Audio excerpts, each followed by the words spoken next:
Dengan penuh sukacita, kami Majelis Gereja menyambut kehadiran Bapak dan Ibu, saudara-saudari terkasih dalam kebaktian minggu ketiga setelah Trinitatis, tanggal 16 Juni 2024. Mari kita puji Tuhan dengan bimbingan topik ini.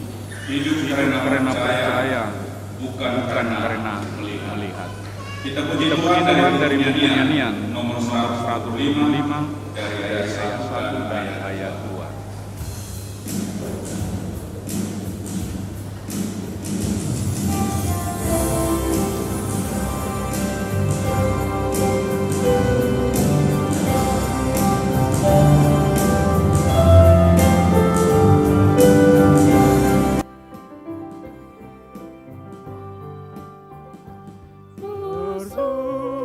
Bersukacita pujilah Allah Maha Kuasa, Dia curahkan kasih-Nya ke dalam hati umat-Nya, bersatu hati bersama di dalam jemaat-Nya, di dalam jemaat-Nya.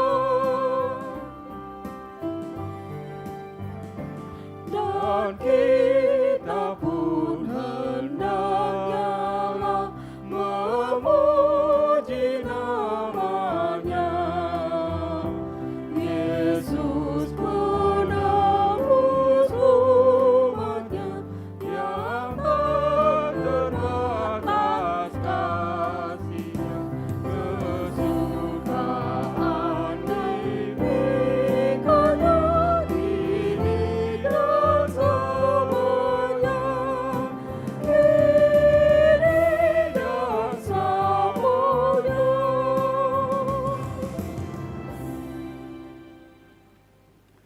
Di dalam nama Allah Bapa dan nama Anak-Nya Tuhan Yesus Kristus dan nama Roh Kudus yang menciptakan langit dan bumi. Amin. Sebab beginilah firman Tuhan Allah, dengan sesungguhnya aku sendiri akan memperhatikan domba-dombaku dan akan mencarinya seperti seorang gembala mencari dombanya pada waktu domba itu tercerai dari kawan dombanya. Begitulah aku akan mencari domba-dombaku dan aku akan menyelamatkan mereka dari segala tempat. Haleluya.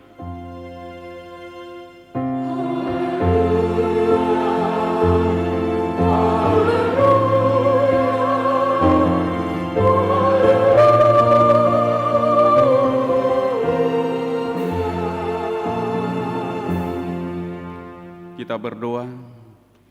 Ya Tuhan Allah yang Maha Kuasa, berikanlah bagi kami iman yang benar, yang tumbuh dan kuat. Berikanlah bagi kami kasih yang setia, mencintai Tuhan dan manusia. Berikanlah bagi kami pengharapan yang hidup, supaya kami bersukacita melakukan kehendak-Mu.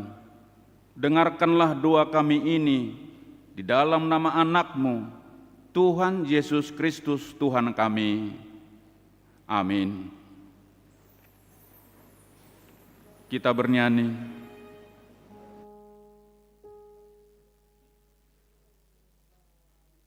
Kami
Hukum Tuhan yang ditetapkan pada minggu kita hari ini, yaitu dari hukum yang keempat beserta maksudnya.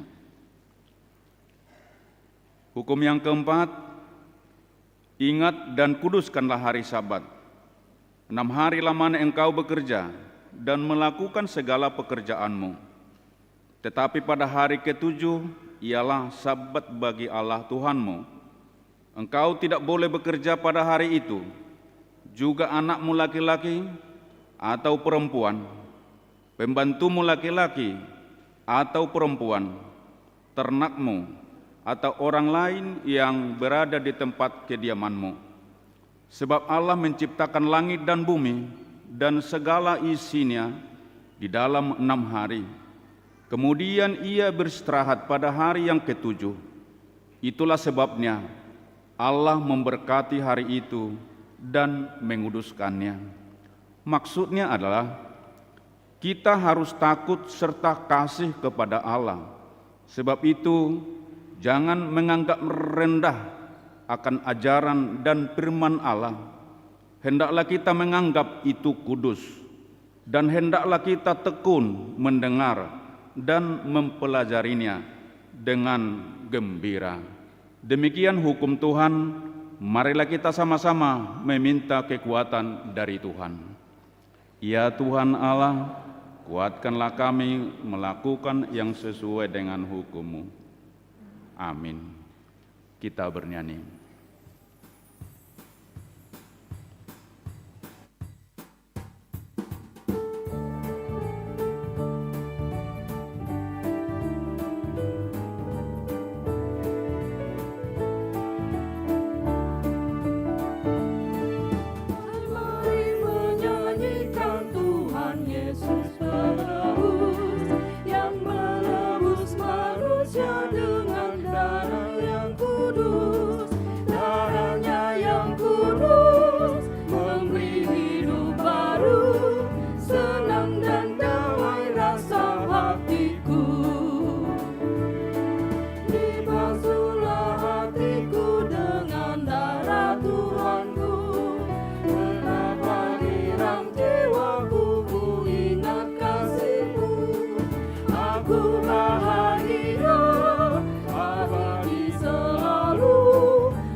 Dan anugerahnya bagimu.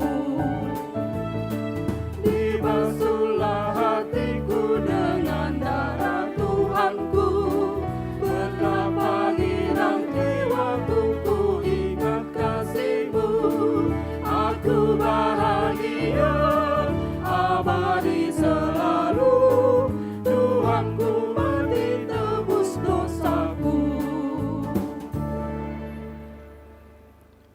Marilah kita merendahkan diri di hadapan Tuhan untuk mengaku dosa kita. Kita berdoa. Ya Tuhan Allah Bapa kami yang Maha Kuasa dan Pengasih, Engkau tidak berkenan kepada kematian orang fasik, melainkan Tuhan berkenan kepada pertobatan orang fasik dari kelakuannya ke jalan yang benar, supaya ia hidup. Oleh sebab itu, kami memohon kepadamu, jauhkanlah kami dari segala murka dan hukum-Mu. Ampunilah dosa dan kejahatan kami, agar kami beroleh hidup di dalam kasih-Mu. Karuniakanlah kami kekuatan, agar kami tetap kuat dan kokoh di dalam Anak-Mu, Yesus Kristus, Tuhan kami. Amin.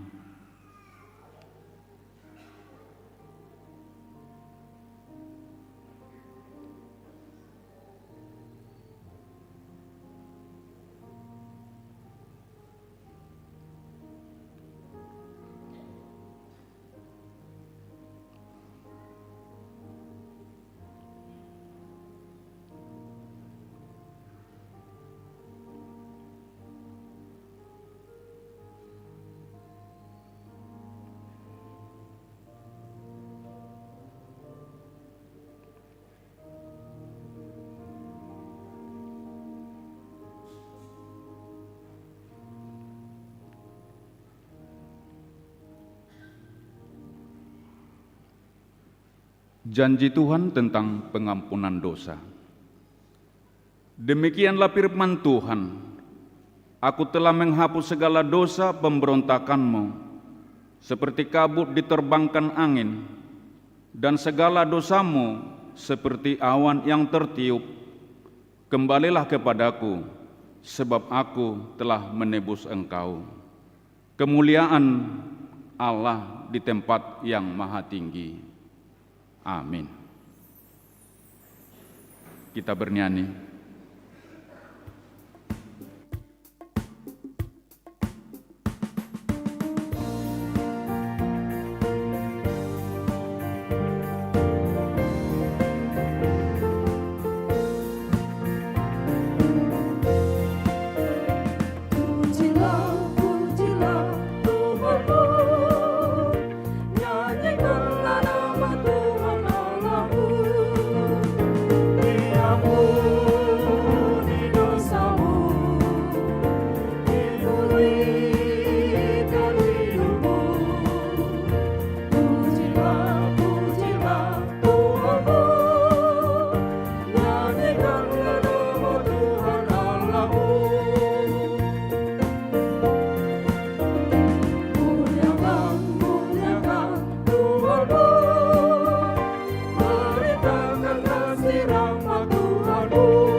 Firman Tuhan yang ditetapkan pada minggu kita hari ini sebagai epistel yang diambil dari Mazmur pasal 92 dimulai dari ayat 1 sampai dengan ayat 4. Kita baca secara responsoria.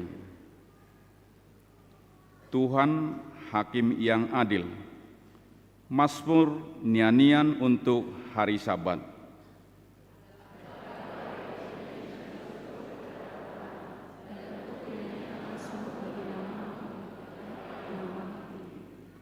Untuk memberitakan kasih setiamu di waktu pagi dan kesetiaanmu di waktu malam.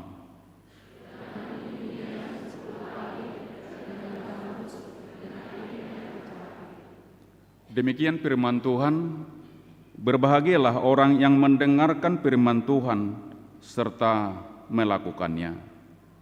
Amin. Kita bernyanyi.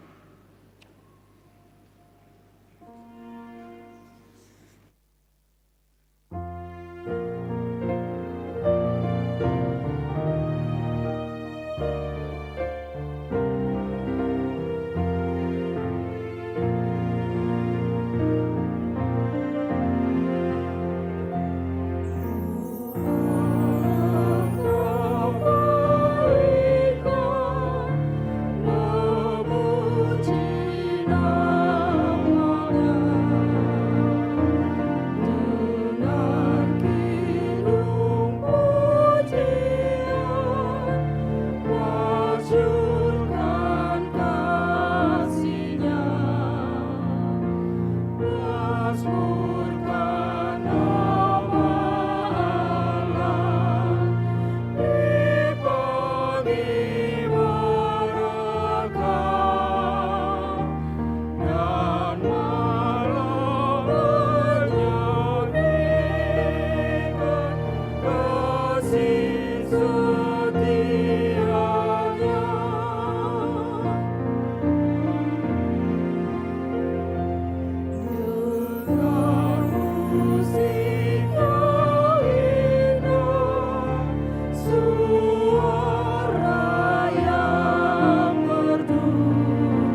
marilah kita bersama-sama mengaku iman kepercayaan kita, sebagaimana teman-teman seiman di seluruh dunia, kita bersama-sama mengucapkannya.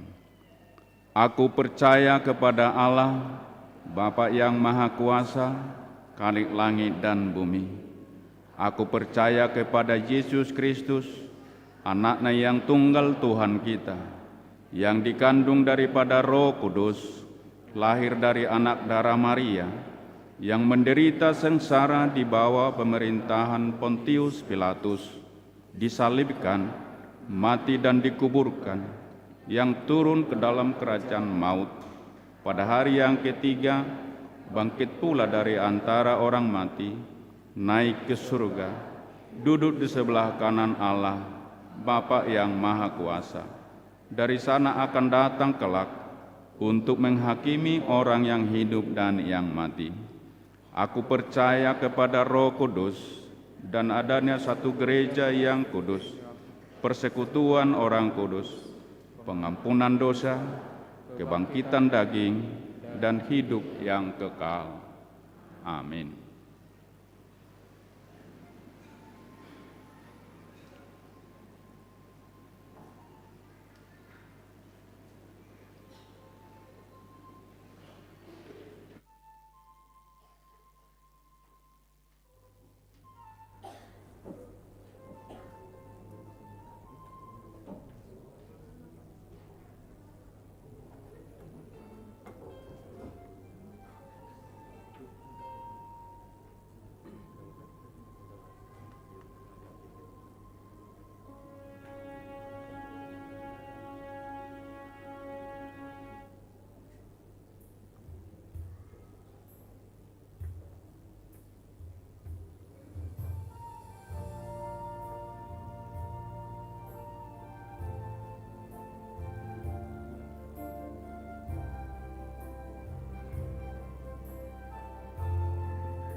Shalom bagi kita semuanya. Sejenak kita dengarkan warta gereja kita pada minggu hari ini. Warta minggu ketiga setelah Trinitatis, tanggal 16 Juni tahun 2024. Selamat datang dan selamat beribadah bagi Bapak Ibu, saudara-saudari yang pertama kali beribadah di HKBP Pekanbaru. Immanuel, Tuhan beserta kita. Warta umum. Yang pertama, anak lahir. Pada hari Kamis tanggal 6 Juni tahun 2024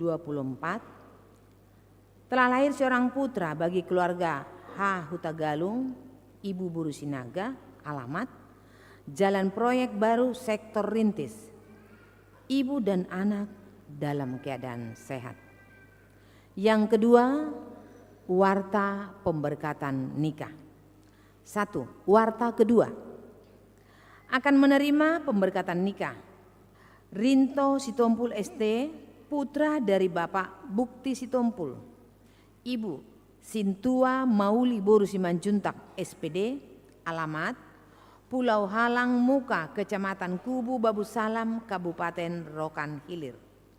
Jemaat HKBP Pulau Halang Resort Bagan Siap Piapi dengan Erika Greselia Boru Sitorus SPD, putri dari Bapak Gomman Sitorus almarhum, Ibu Pesta Janiarita Boru Huta Barat, alamat Jalan Bakti 6 nomor 25, Sektor Arengka Indah.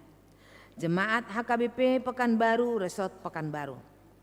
Pemberkatan nikah akan dilaksanakan pada hari Kamis tanggal 20 Juni tahun 2024 pukul 10 WIB di HKBP Pekanbaru Resort Pekanbaru.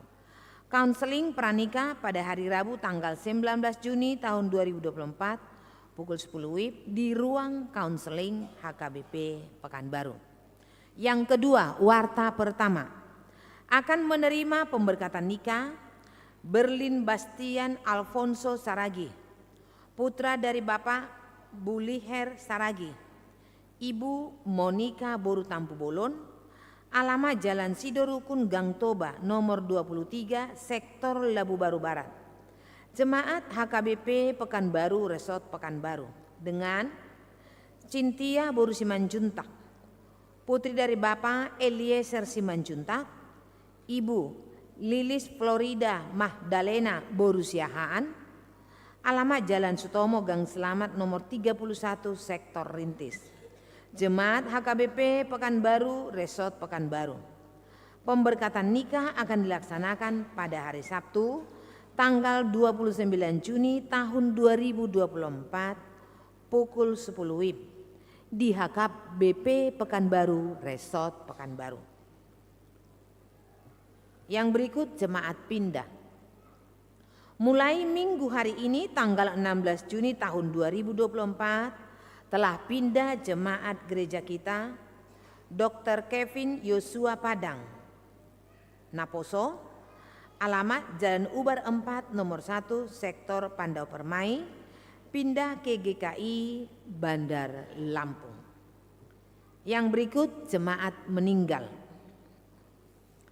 Pada hari Rabu tanggal 12 Juni tahun 2024 telah meninggal dunia Bapak Budiman Pontas Pangaribuan, umur 60 tahun, suami dari Ibu Romawati Boru Siagian, alamat Jalan Sukaterus 2 nomor 4 Sektor Pintu Angin Sukaterus.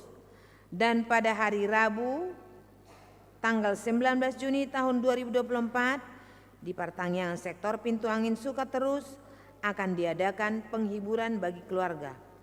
Tuhan kiranya menghibur keluarga yang ditinggalkan. Yang berikut sumbangan. Gereja kita telah menerima sumbangan keset kaki untuk depan pintu gereja sebanyak 5 pieces dari Sektor Labu Baru Barat. Yang berikut suara koinonia. Sekolah Minggu Ceria.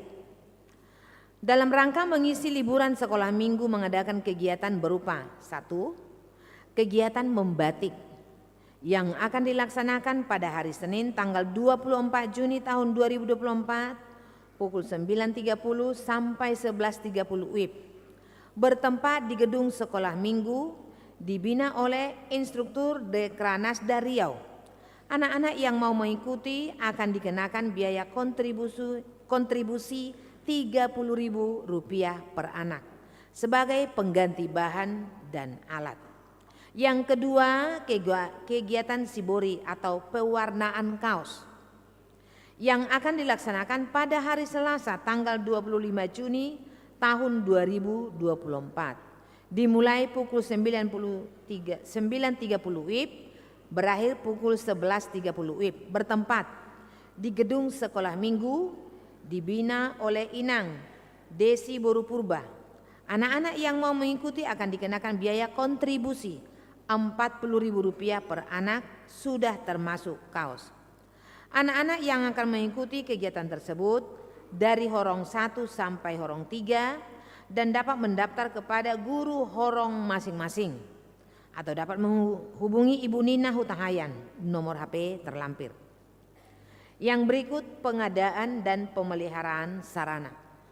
Pada minggu hari ini 16 Juni tahun 2024 kita mengumpulkan persembahan untuk sokongan pengadaan pemeliharaan sarana prasarana Huria melalui amplop khusus, diantarkan ke depan setelah khotbah bersamaan dengan persembahan yang kedua. Yang berikut PHD Seksi Paropuan Huria atau SPH HKBP Pekanbaru. Pada hari Senin tanggal 17 Juni tahun 2024 diadakan PHD Seksi Paropuan Huria SPH HKBP Pekanbaru dimulai pukul 15 WIB.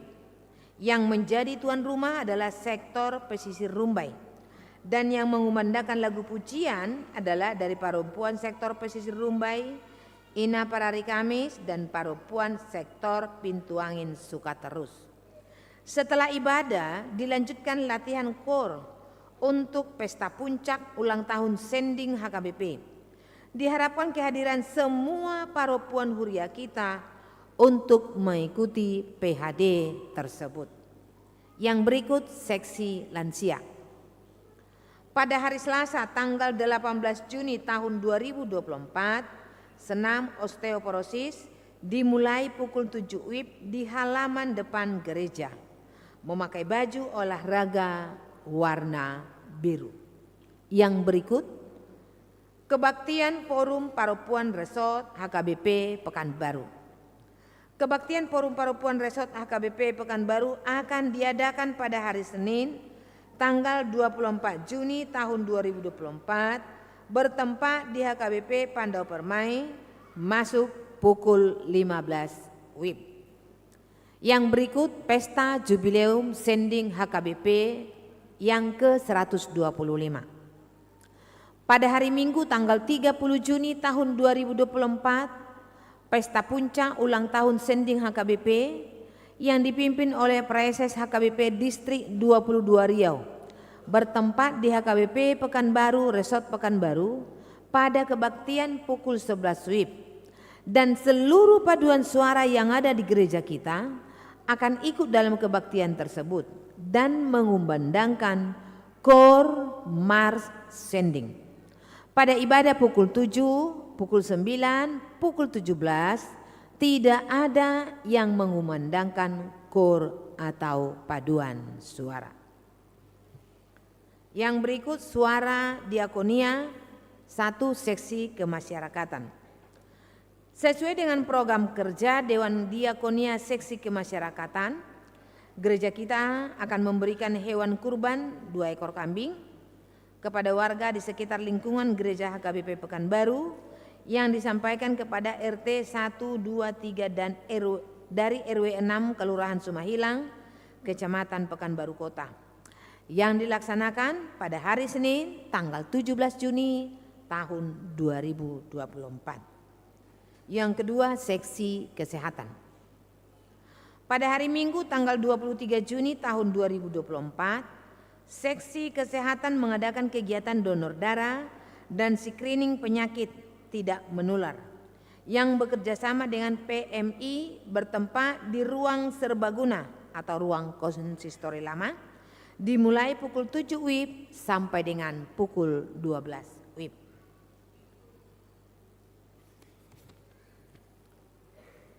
Warta tambahan.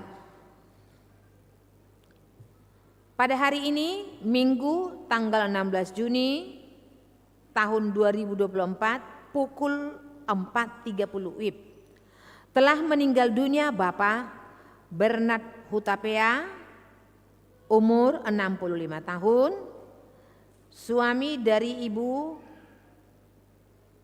Tiara Boru Marpaung, alamat Jalan Riau Ujung, Gang Karya Makmur. Kiranya Tuhan memberi kekuatan dan penghiburan bagi seluruh keluarga yang ditinggalkan. Ulang tahun. Majelis HKBP Pekanbaru mengucapkan selamat ulang tahun kepada warga jemaat yang berulang tahun kelahiran dan pernikahan dari tanggal 16 sampai dengan tanggal 22 Juni tahun 2024. Baca dan renungkan firman Tuhan dari Mazmur 16 ayat 1. Miktam dari Daud. Jagalah aku ya Allah, sebab padamu aku berlindung. Mengenai keuangan dan warta lainnya dapat kita baca secara lengkap pada Warta Jemaat website HKBP Pekanbaru. Demikian Warta Jemaat minggu ini, Tuhan Yesus memberkati. Apabila jemaat memerlukan informasi pelayanan di HKBP Pekanbaru, dapat menghubungi call center HKBP Pekanbaru. Shalom.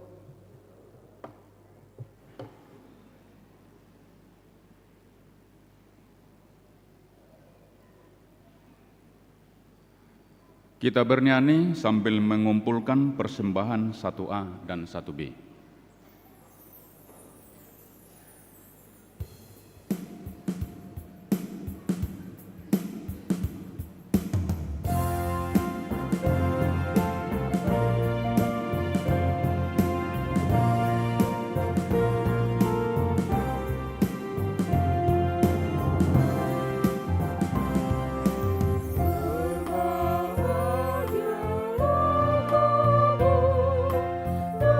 kamu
damai sejahtera Allah yang melampaui segala akal, itulah yang memelihara hati dan pikiranmu di dalam Yesus Kristus Tuhan kita. Amin. Shalom. Bapak, Ibu, saudara-saudara yang terkasih, dalam nama Tuhan kita Yesus Kristus, firman Tuhan yang menjadi khotbah bagi kita pada minggu ketiga setelah Trinitatis hari ini diambil dari 2 Korintus 5 ayat 6 sampai ayat 10. Saya bacakan bagi kita, begini bunyinya. Maka oleh karena itu hati kami senantiasa tabah, meskipun kami sadar bahwa selama kami mendiami tubuh ini, kami masih jauh dari Tuhan. Sebab hidup kami ini adalah hidup karena percaya, bukan karena melihat. Tetapi hati kami tabah, dan terlebih suka kami beralih dari tubuh ini untuk menetap pada Tuhan. Sebab itu juga kami berusaha, baik kami diam di dalam tubuh ini maupun kami diam di luarnya, supaya kami berkenan kepadanya. Sebab kita semua harus menghadap tahta pengadilan Kristus, supaya setiap orang memperoleh apa yang patut diterimanya sesuai dengan yang dilakukannya dalam hidupnya ini, baik ataupun jahat. Demikian firman Tuhan. Bapak Ibu sekalian, saudara-saudara yang terkasih dalam nama Tuhan kita Yesus Kristus, sudah 3 kali kita menerima khotbah, baik pada hari Minggu, baik juga di pertangyangan, yang berdasar pada firman Tuhan di surat 2 Korintus. Ada 2 kali di 2 Korintus 4, hari ini di 2 Korintus 5. Jadi kita sudah sangat mengenal apa yang terjadi di balik penulisan surat Paulus yang kedua kepada jemaat di Korintus, yaitu di mana Paulus menghadapi banyak cobaan, banyak tantangan dalam pelayanannya. Dia dituduh macam-macam. Pelayanannya diragukan, dituduh mencari keuntungan untuk diri sendiri, baik secara materi maupun mencari kehormatan untuk dipuji ataupun dilayani. Bahkan kerasulannya juga diragukan dan digugat. Menjawab hal-hal ini, Bapak Ibu saudara-saudara, ada satu dalam surat Paulus yang kedua ini kepada jemaat Korintus yang bisa menutup semua tuduhan-tuduhan tersebut. Itulah yang tertulis di 2 Korintus 4 ayat 5. Begini dikatakan, sebenarnya sudah kita dengar juga di minggu-minggu yang lalu. Sebab bukan diri kami yang kami beritakan, tetapi Yesus Kristus sebagai Tuhan, dan diri kami sebagai hamba-Mu karena kehendak Yesus. Jadi alih-alih dia mau dihormati atau mau menerima pujian, justru dia mau menjadi hamba bagi jemaat karena kehendak Kristus. Jadi dipatahkanlah semua tuduhan-tuduhan tersebut, tidak berlaku baginya. Dan dia juga menerangkan bagaimana dia menghadapi rintangan, menghadapi cobaan, sampai-sampai dia bilang, meskipun hidup lahiriah kami semakin merosot, manusia lahiriah kami semakin merosot, namun manusia batiniah kami dibaharui dari sehari ke sehari. Jadi dia rela, meskipun dia mengalami atau menghadapi banyak tantangan, karena dia punya keyakinan meskipun manusia lahiriahnya semakin merosot, semakin lemah, sakit, penyakit mendatangi hinggap di tubuhnya, tapi dia percaya manusia batiniahnya senantiasa diperbaharui. Karena memang Bapak Ibu sekalian, di dalam Yesus kita ini semua adalah ciptaan baru. Kita ini semua adalah ciptaan baru, ya. Jadi kalau di 2 Korintus 5 ini di ayat 17 dikatakan, siapa yang ada di dalam Kristus, ia adalah ciptaan baru. Yang lama sudah berlalu, sesungguhnya yang baru sudah datang. Nah, Bapak Ibu sekalian, nas khotbah 2 Korintus 5 ayat 6 sampai 10 ini juga tidak lepas dari konteks tadi yang sudah kita ketahui bersama, yang dialami, yang dihadapi oleh Rasul Paulus. Dia tetap di dalam konteks itu, tetapi menerangkan beberapa hal yang berbeda. Kita lihat Di ayat 6 dikatakan, maka oleh karena itu hati kami senantiasa tabah, meskipun kami sadar bahwa selama kami mendiami tubuh ini, kami masih jauh dari Tuhan. Sebab kami ini hidup karena percaya, bukan karena melihat. Bapak Ibu sekalian, benarkah kita jauh dari Tuhan? Benarkah kita ini masih jauh dari Tuhan? Mungkin Rasul Paulus mau memberi kode atau sandi tentang toleransi, bahwa enggak apa-apa kalian tuduh kami, kita semua enggak ada yang sempurna, karena kita masih jauh dari Tuhan. Tetapi ayat 7 menunjukkan sebenarnya bahwa kita ini berada di dalam Tuhan oleh karena iman. Jadi meskipun kesannya kita secara manusia lahiriah jauh dari Tuhan, mendiami tubuh yang dapat binasa ini jauh dari Tuhan, tetapi iman mendekatkan kita kepada Tuhan. Iman membawa kita hidup di dalam Tuhan. Amanginang Bapak Ibu sekalian, dia tidak bisa lepas dari nas epistel. Marilah kita buka kembali Alkitab kita dari Mazmur 92. Ada sedikit petunjuk yang sangat penting untuk memahami Mazmur 92. Itu di ayat 1. Di ayat 1 dikatakan nyanyian untuk hari Sabat. Lalu dituliskanlah semua yang menjadi isi dari Mazmur 92. Tetapi Sabat inilah yang menjadi dasar dari semua yang menjadi isi di sepanjang pasal 92. Apa rupanya yang terjadi di pasal 92? Di hari Sabat. Bapak Ibu sekalian, Sabat adalah pemberian Tuhan, diadakan oleh Tuhan, ditetapkan oleh Tuhan. Menurut Kejadian 1, dia diciptakan setelah penciptaan selesai.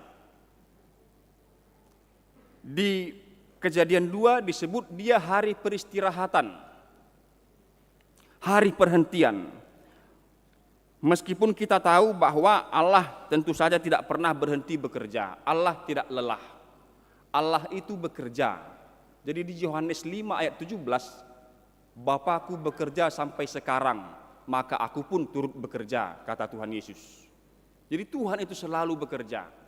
Jadi tidak benar kalau Tuhan itu beristirahat pada hari Sabat. Tapi itu disengaja diadakan dan ditetapkan,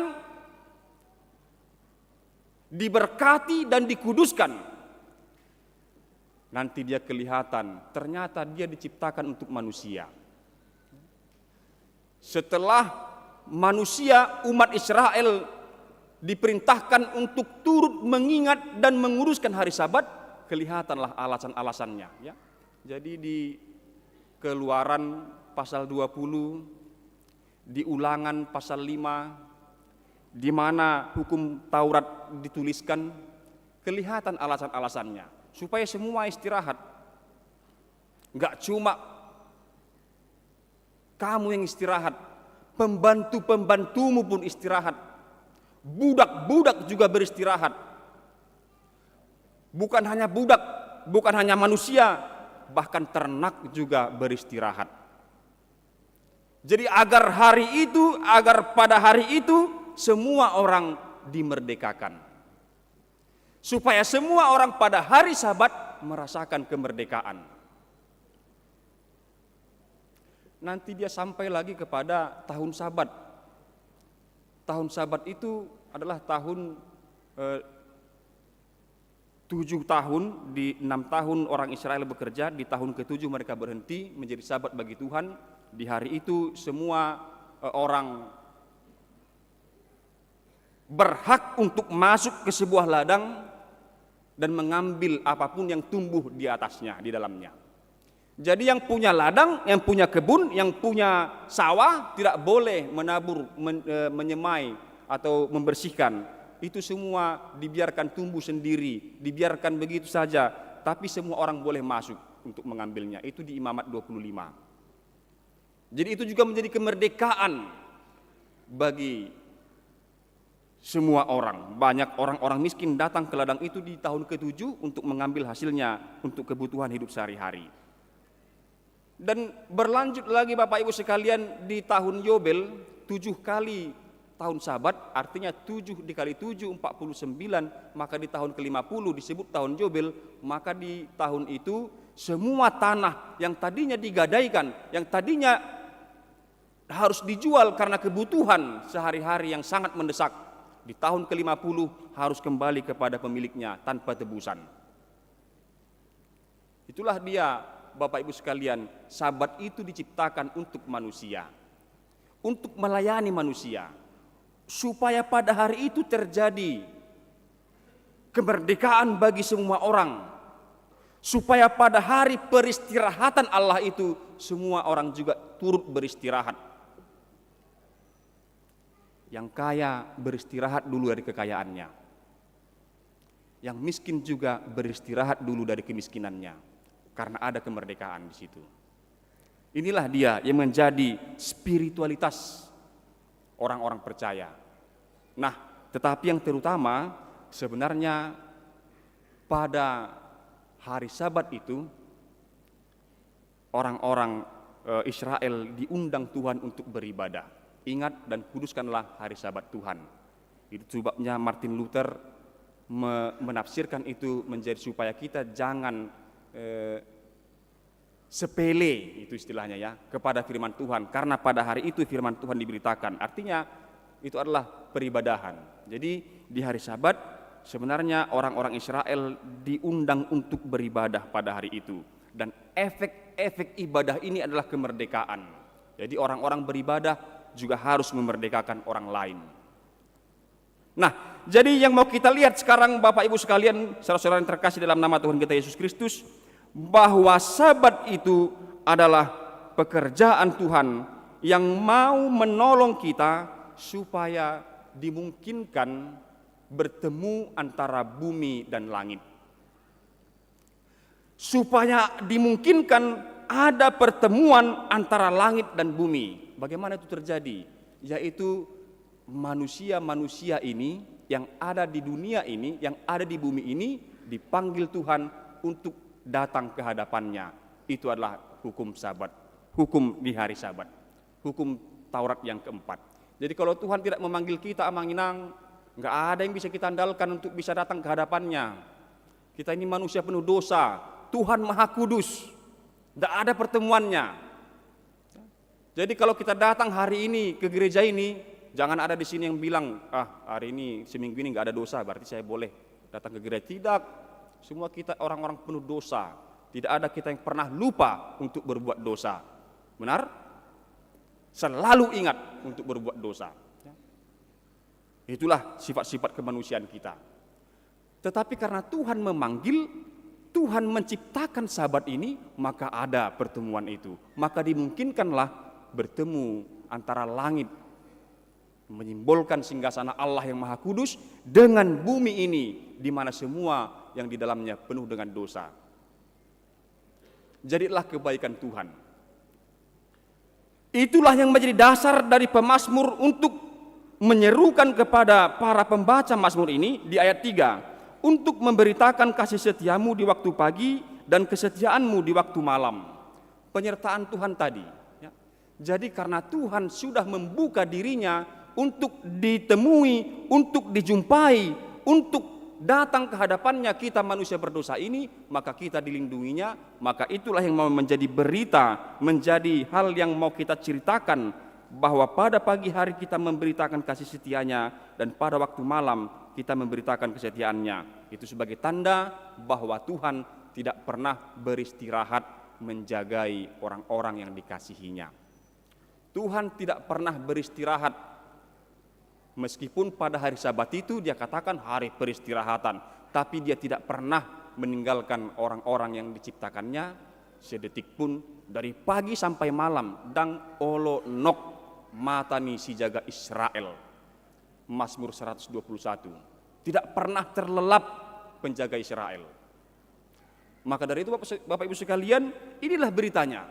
Inilah yang menjadi kekuatan kita, bahwa sejak pagi kita memberitakan kasih setia, sampai malam kita memberitakan kesedihannya meskipun kita belum ada yang sampai pada malam. Ya.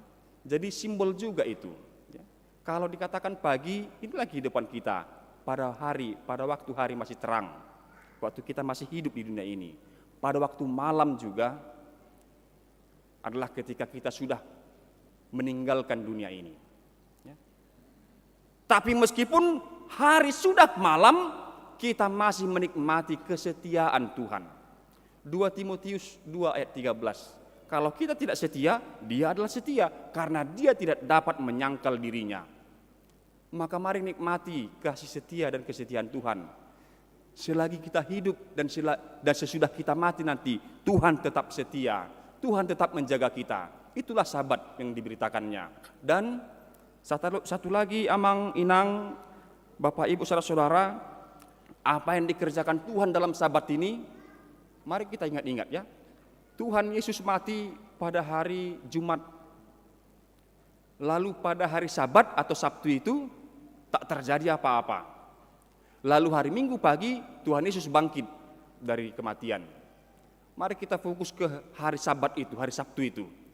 Tak terjadi apa-apa. Ya. Itulah peristirahatan itu. Jadi setelah Tuhan Yesus memperdamaikan Allah dengan manusia, menjadi perantara antara bumi dan langit. Dengan tanda salib yang menggantungkan dia tidak bertemu dengan bumi, tidak sampai ke langit. Setelah dia perdamaikan kita dengan Allah, maka dia beristirahat pada hari Sabat. Seperti Tuhan yang telah menyatakan itu sejak awal mula, hari Sabat, hari peristirahatan. Beristirahatlah dia pada hari Sabat. Maka disebutlah itu sebagai Sabat teragung, Sabat termulia dari segala Sabat yang ada. Karena pada hari itu ciptaan baru sudah dimulai dalam Yesus Kristus. Maka Paulus menyatakan juga dalam pasal 5 ini ayat 17, siapa yang ada di dalam Kristus, ia adalah ciptaan baru. Karena Tuhan Yesus memperbaiki ciptaan ini yang sudah rusak tadi di hari Sabat itu. Maka pertemuan kita dengan Allah tidak lagi di hari Sabtu, tetapi dengan Yesus. Jadi beberapa minggu lalu kita melihat peralihan orang Israel amanginangnya dari teokrasi ke monarki, dari Allah yang memimpin menjadi raja atas bangsa itu ke monarki, yaitu raja yang dipilih dari tengah-tengah bangsa itu sendiri. Ya. Tapi di 2 Korintus ini terjadi peralihan antara teosentris ke kristosentris. Itu di 2 Korintus 4 ayat 6. Saya bacakan di ayat terakhir ya. Supaya kita beroleh terang dari pengetahuan tentang kemuliaan Allah yang nampak pada wajah Kristus. Jadi Allah itu ada di dalam wajah Kristus.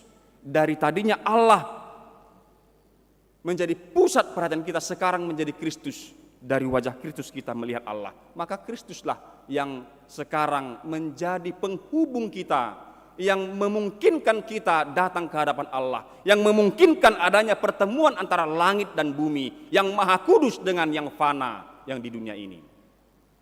Maka sebenarnya iman dalam Kristus itulah yang mengerjakan pada kita hidup di dalam Allah. Jadi kalau Paulus katakan kita selama kami mendiami tubuh ini, kami masih jauh dari Tuhan, dia hanya mau merangkul banyak orang. Tetapi disebutkan lagi, sebab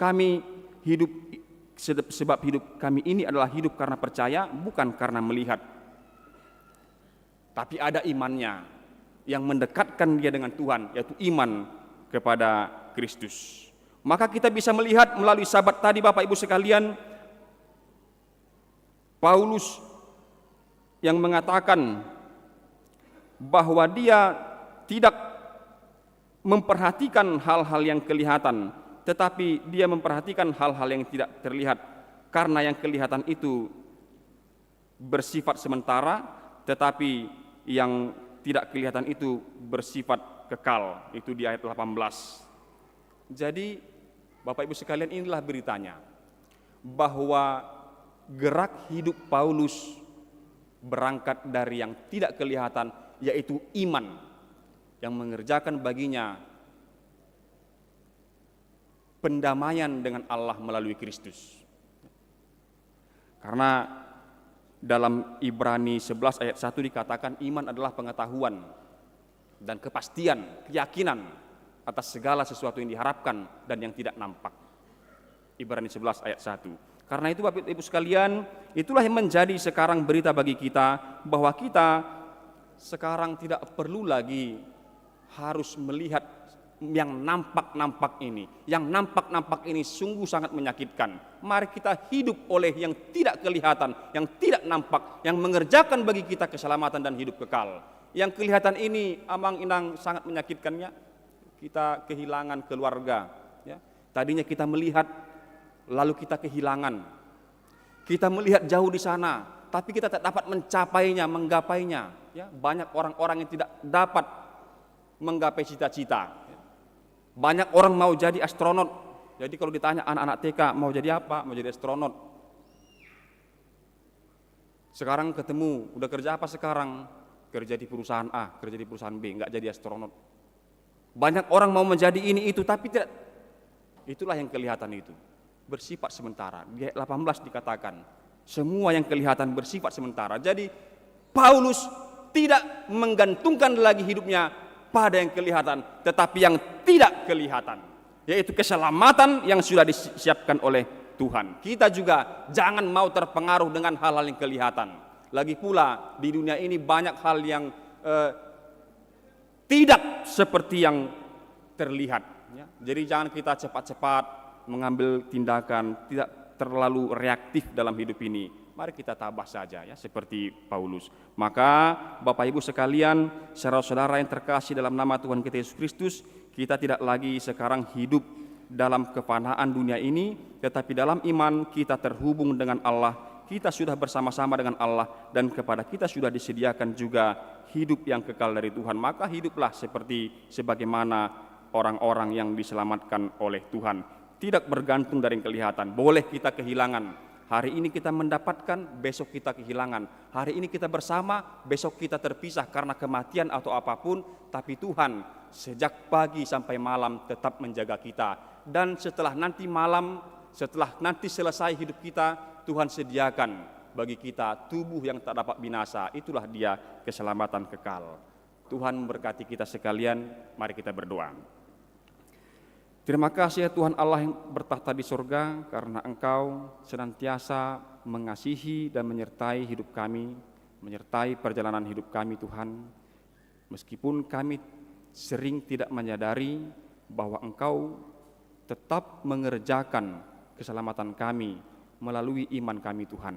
Karena itu biarlah kami tetap beriman teguh kepadamu. Biarlah kami Tuhan tetap memuji dan memuliakan nama-Mu. Meskipun banyak hal yang kami jalani dalam hidup ini yang tidak berkenan di hati kami, yang tidak sebenarnya kami inginkan, tapi itu juga terjadi dalam hidup kami Tuhan.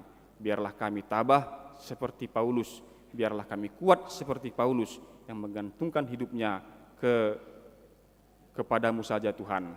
Dia tidak lagi pedulikan meskipun manusia lahiriahnya semakin merosot, karena dia yakin manusia batiniahnya diperbaharui dari hari ke hari. Kami juga demikian Tuhan. Banyak hal yang membuat kami kecewa dalam hidup ini, hal-hal yang kelihatan ini di sekitar kami, hal-hal yang kami inginkan tidak kunjung dapat kami gapai. Karena itu Tuhan, janganlah biarkan kami ini menjadi lemah oleh karena hal-hal yang terlihat tadi Tuhan. Biarlah hati kami diarahkan hanya kepada yang tidak kelihatan, yang sudah Engkau sediakan, yaitu hidup kekal di surga-Mu. Terima kasih Tuhan, tolonglah kami dalam hidup sehari-hari, agar kami tetap senantiasa setia melakukan kehendak-Mu. Beri kami kekuatan, agar kami dapat menanggung beban ataupun kesulitan-kesulitan yang kami alami. Jangan biarkan kami lemah Tuhan, biarlah kami semakin kuat dalam iman. Percaya kepada Yesus Kristus, anak-Mu yang tunggal menjadi juru selamat kami. Terima kasih Bapa. Kami hari ini juga mendengar banyak berita Tuhan melalui warta jemaat. Ada jemaat-Mu yang merencanakan pernikahannya, merencanakan kegiatannya Tuhan, ataupun merencanakan kehidupannya. Kami juga mendengar ada yang telah lebih dahulu meninggal Tuhan daripada kami. Kiranya Engkau lah yang menghibur semua keluarga. Engkau lah Tuhan juga yang menolong keluarga untuk mempersiapkan segala sesuatu yang dibutuhkan untuk memberangkatkan orang yang mereka kasihi ke tempat peristirahatan terakhir. Terima kasih Tuhan, hari ini juga diadakan kebaktian minggu di tempat orang yang meninggal. Engkaulah kiranya yang menyertai para pelayan untuk melayankan firman-Mu juga di sana. Terima kasih Tuhan, kami serahkan hidup kami hanya ke tangan pengasihan-Mu. Di dalam nama Yesus Kristus kami berdoa dan mengucap syukur. Amin. Kita bernyanyi.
marilah kita mendoakan persembahan kita kepada Tuhan.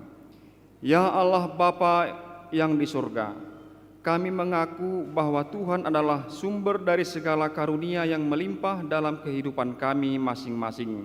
Sebahagian daripada karunia itu kami serahkan kembali sebagai persembahan kepada Tuhan. Terimalah dan berkatilah persembahan umat-Mu ini, agar dapat kami pergunakan untuk pekerjaan dan pelayanan kerajaan Tuhan di dunia ini. Bukalah hati kami untuk mengenal betapa banyak berkat dan karunia yang kami peroleh dari Tuhan, supaya kami senantiasa bersyukur kepadamu di dalam nama Yesus Kristus Tuhan kami. Amin.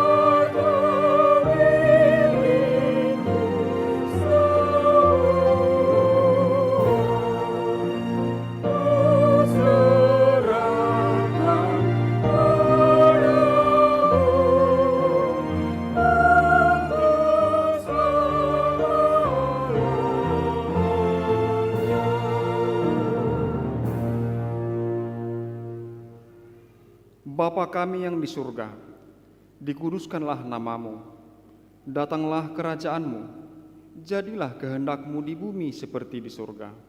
Berikanlah kami pada hari ini makanan kami yang secukupnya, dan ampunilah kami akan kesalahan kami, seperti kami juga mengampuni orang yang bersalah kepada kami. Dan janganlah membawa kami ke dalam pencobaan, tetapi lepaskanlah kami daripada yang jahat.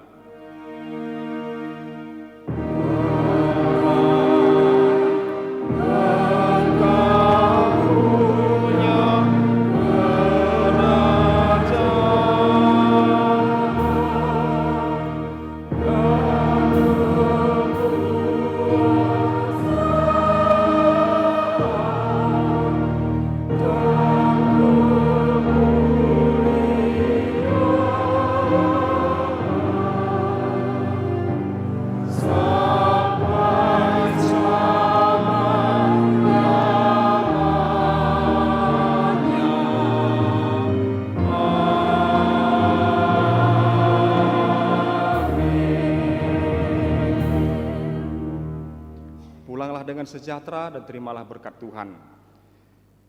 Tuhan memberkati engkau dan melindungi engkau. Tuhan menyinari engkau dengan wajah-Nya dan memberi engkau kasih karunia. Tuhan menghadapkan wajah-Nya kepadamu dan memberi engkau damai sejahtera. Amin.